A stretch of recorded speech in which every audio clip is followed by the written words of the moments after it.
stand behind it.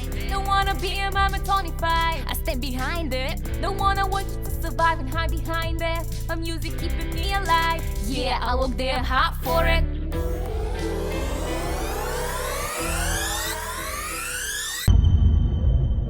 Meet Chipi. Well, my name is Chipi Estrada. Everybody calls me Chipi. I'm from Guatemala. I came to LA in 2017 in January to study composition at Musicians Institute. I'm working in short films mostly, and my dream is to be part of this huge thing that's going on, make important work, make great work, and make my country proud.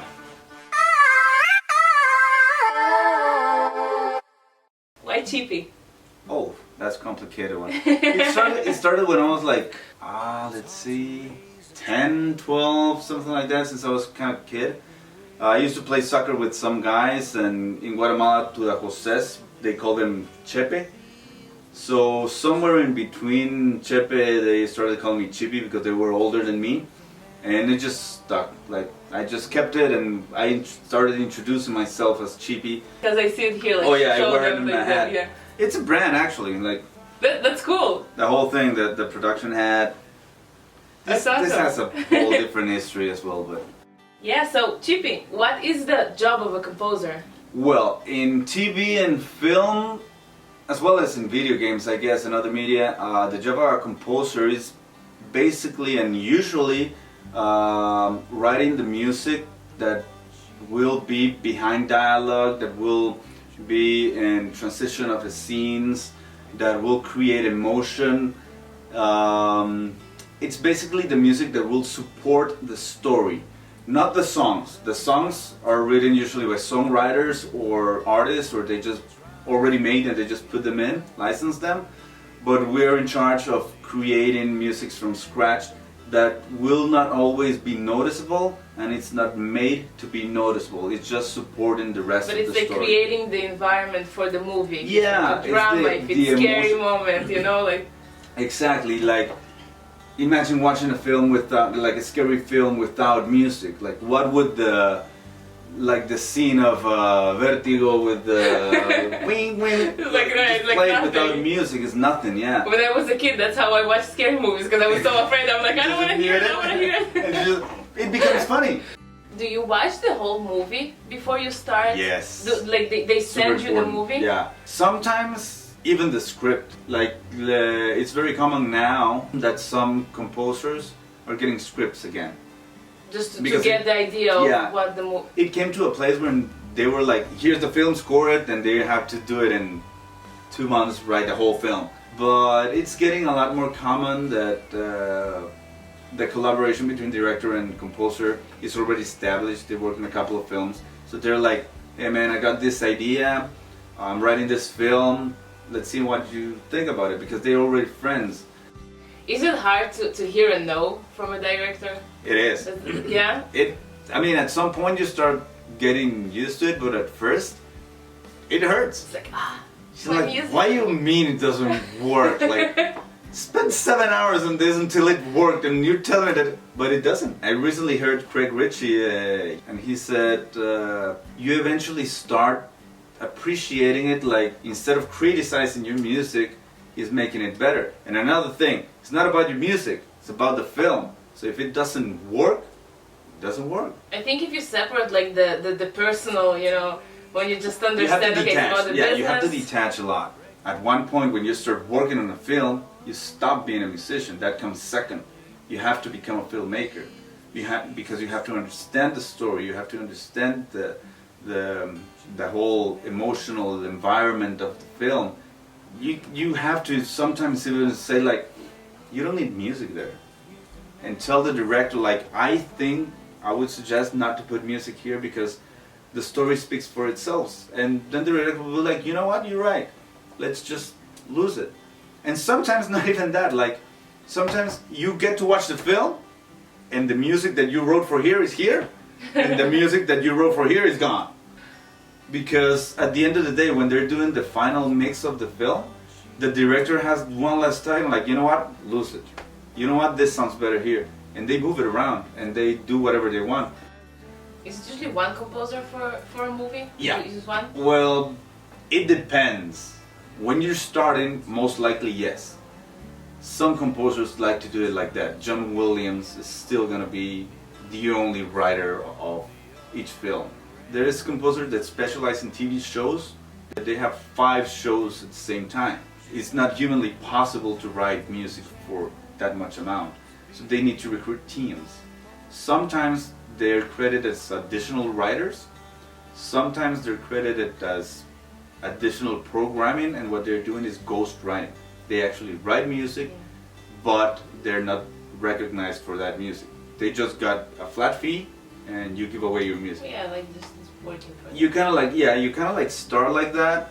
I already did one of those, and it was super learning experience because you're supposed to sound like the composer that hired you, and it's not easy because you're emulating something else, and so you explore new techniques and you have to use what he is using, and it becomes something very interesting, but at the same time you want to move out of that hole eventually. There's another situation when a composer gets replaced, but they still use some music of this composer, or let's say a composer cannot finish for whatever reason. They hired a new one, and they get 2 different composers writing for the same film, but they didn't collaborate. They just fill the gap. They don't like doing that because that makes the film ineligible for an Oscar. Really? On the score category. Oh wow. Because it has to be a collaboration in order to take 2 composers for one film. And like I tell you, in TV, it's just impossible doing it by yourself, and the teams are credited.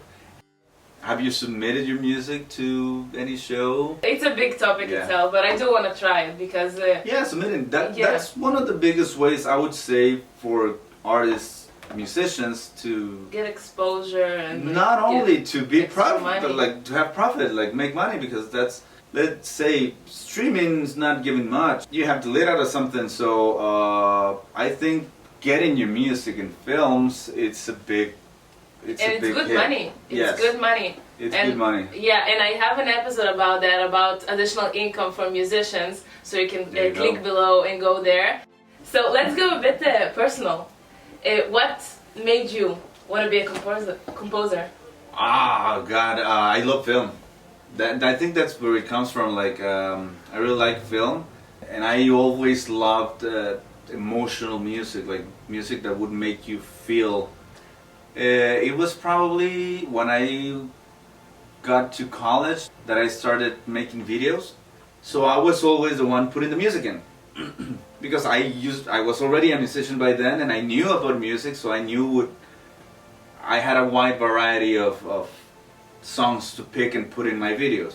And I remember one of those, I was like, I'm gonna try to do it. Like, so it was like a Casio keyboard with those sound effects. It was a scary thing, and it was really funny, but then I was like, oh, music for film, interesting. And then it was watching Transformers, the first one, for like 11th time. I suddenly noticed the whole thing is supported by the music. It's nothing else.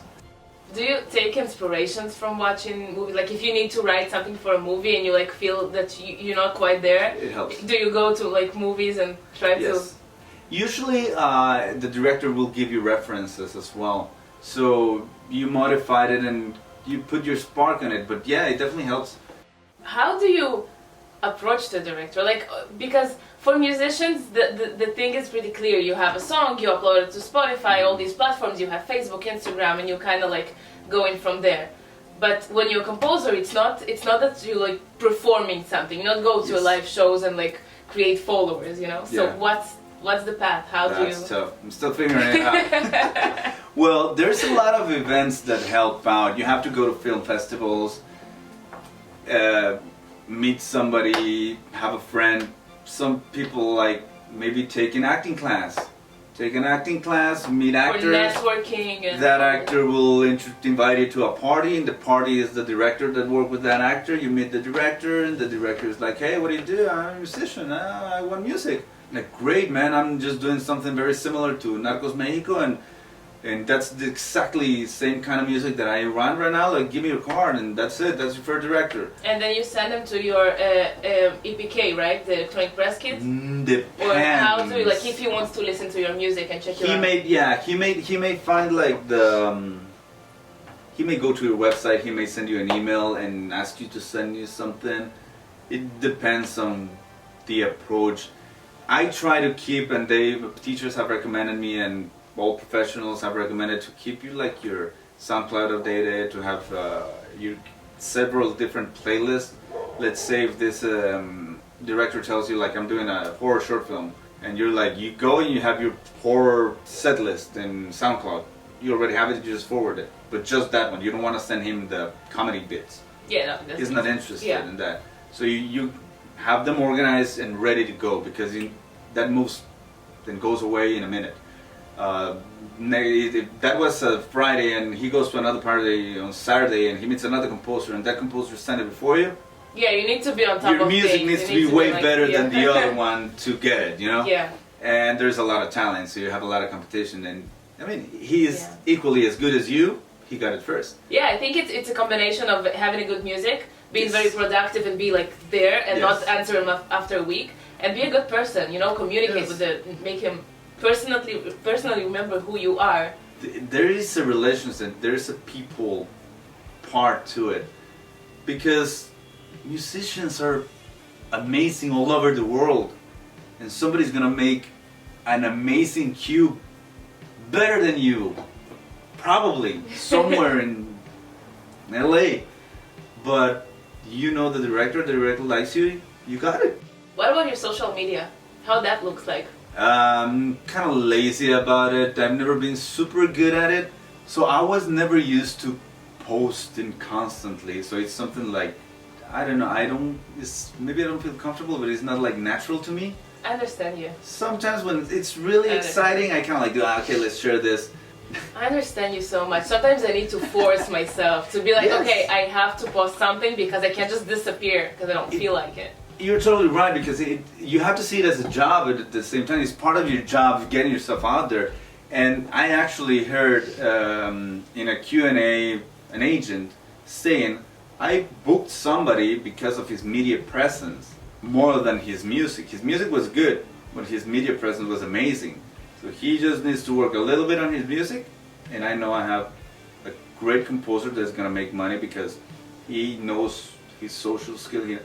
So he basically told us, like, get your game and ready. Labels do it all the time. They sign these new artists that based on their followers and based on their, you know, the presence. They want finalized products already.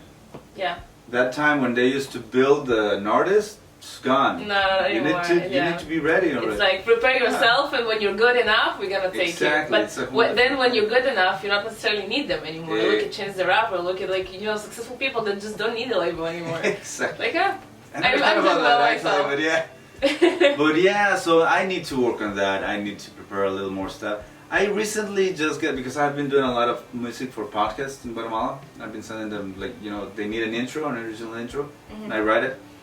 And I did like, I don't know, 15, and I was like, okay, I'm gonna do mini videos. So I just did one and put it in with the music of the intro and put the podcast logo. So I'm gonna start doing that. I may be, posting every 15 short days. videos, like photos of you working, you know. Because the first thing that the person does when he goes to your profile is like check out everything you have. Like it's scrolling down, and if you have nothing like that according to your bio, it's like, okay, bye. Yeah. You know, I have like, you didn't get my attention because I didn't see anything.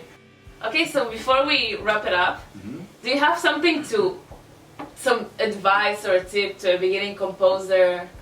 I do. From personal experience? Be patient. The whole process is long. The industry is slow.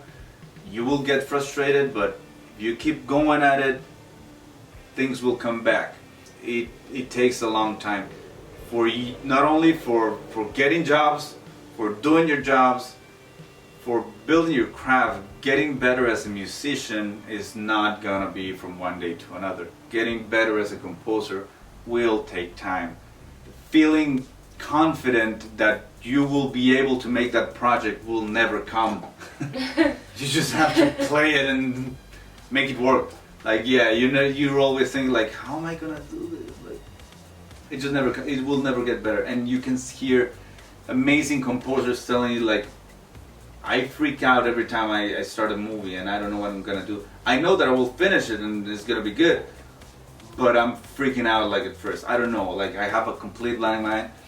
So it's being patient because it will come. And I think what we mentioned earlier is just not taking things very personally. It's all about the work and the profession. Yeah, no. If you don't like, I heard a teacher yesterday saying, if you don't like making changes, you better go work to the post office because this is not your industry. You will make so many changes. Compromises and just don't take things personally. Work hard. It's gonna pay off if you're working really hard. And be patient. And be patient. You need to be patient with directors as well. God, you need to be patient. It's not an easy industry. No, it's not. It's not. But it's exciting. Oh, it's exciting. It's so amazing. Think about it. Like you're sitting in the premiere of the movie, when you get like to the in the front line. I did that. Your music is out there. You're like, oh my god. Yeah, it totally is. Thank you so much, Chipi. You're very welcome. Thank you so much for coming. Thank you very much for inviting me. This was very fun. All Chipi's links down below. You can check it out. His website, his media, his songs. The song is now playing is his. So it was Muzzandmusic. Chipi, Vika. I'll see you in 2 weeks. Next Friday. Bye bye. Thank you for watching.